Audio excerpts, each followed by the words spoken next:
One of the greatest lies humanity ever told is the myth of the patriarchal savior, that our safety, for females, requires us to surrender our autonomy, that the world is naturally a very violent place of scarcity. There's just not enough for everyone, and that our only hope of survival and safety is to trade our inherent power for this pretty gilded cage built by the very protectors that profit from the problems that they cause and then pretend to solve. This is the chimp or human ape model, one where without an alpha at the helm, husband, father, pastor, president, we all fall into anarchy and godlessness. We see that bullshit, right? You see it? You see it now?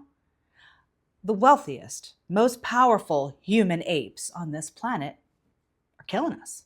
They're pillaging and hoarding the resources that we all need to survive as a species, like it's just theirs, their birthright to take. Life is getting harder and harder every day. That's no accident. That's on purpose. But I'm here to tell you that there is a better model for humanity that exists. It's not a fairy tale. It exists in nature and we can learn from it. And we're going to right now. All right, so we have two relatives that share about 99% of our DNA. We've got the chimp and we've got the bonobo. The chimps live a lot like humans do, with an alpha male calling the shots through constant violence, resource hoarding, fear, and, wait for it, infanticide. They eat the children. But the bonobos, they're different. They took a different evolutionary path. In their world, it is the females that set the tone and keep the system running peacefully. See, unlike chimps, there's no sexual violence. There's no violence at all. Alphas don't kill their young. There's no hunger because there's no hoarding. They take care of one another. They live in peace. It isn't the bonobo or bonobo females are larger or any smarter than the males, because they're not. But they do have a secret, a really important difference. And that is that the females work together as a collective social alliance. Male chimps use alliances too, but they use alliances to dominate and to terrorize. The female bonobos, no, they form alliances to keep peace.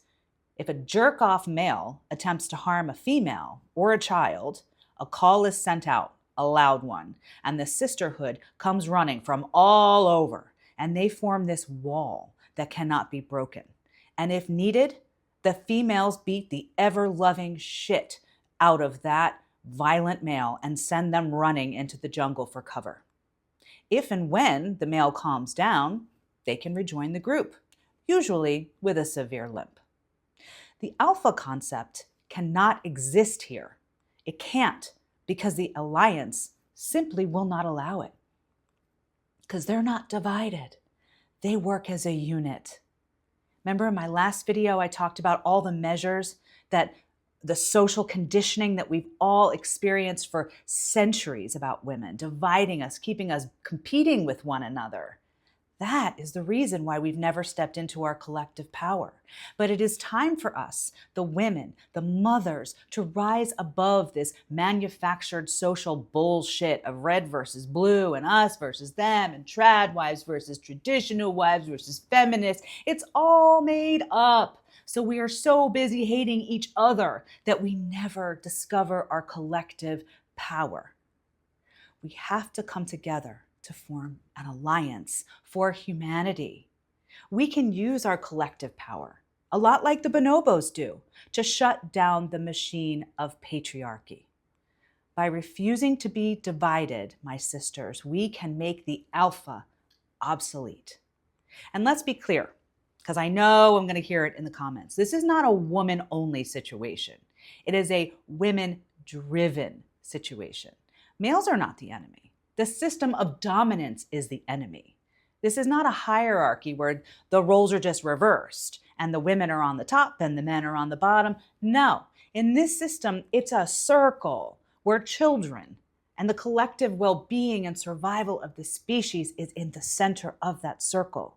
Men are welcome and they're important.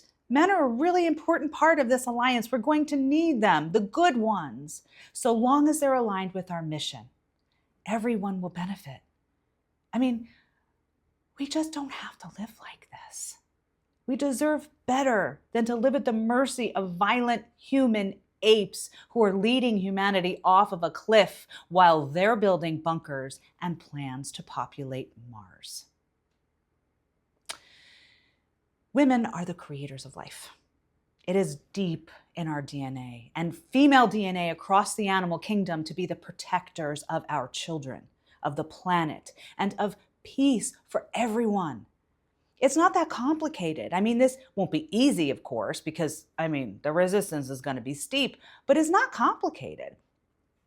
Why couldn't we organize a national alliance led by women, open to all, maybe call it Love First Alliance, where we refuse to be manipulated, distracted, or divided, and we put all of our collective power into supporting policies and candidates committed to reallocating our tax dollars away from making the rich richer and into programs that protect the most vulnerable and the resources that we all need to survive as a species. Most importantly, our tax dollars should be spent on programs that help us all live better lives with less hustling for the men and women trying to do everything that's expected of us all the time, which is impossible. We deserve meaning and purpose and rest and to have a higher calling in our lives. What do you think? I think this can be done. Please leave your comments. I really want to know what you think.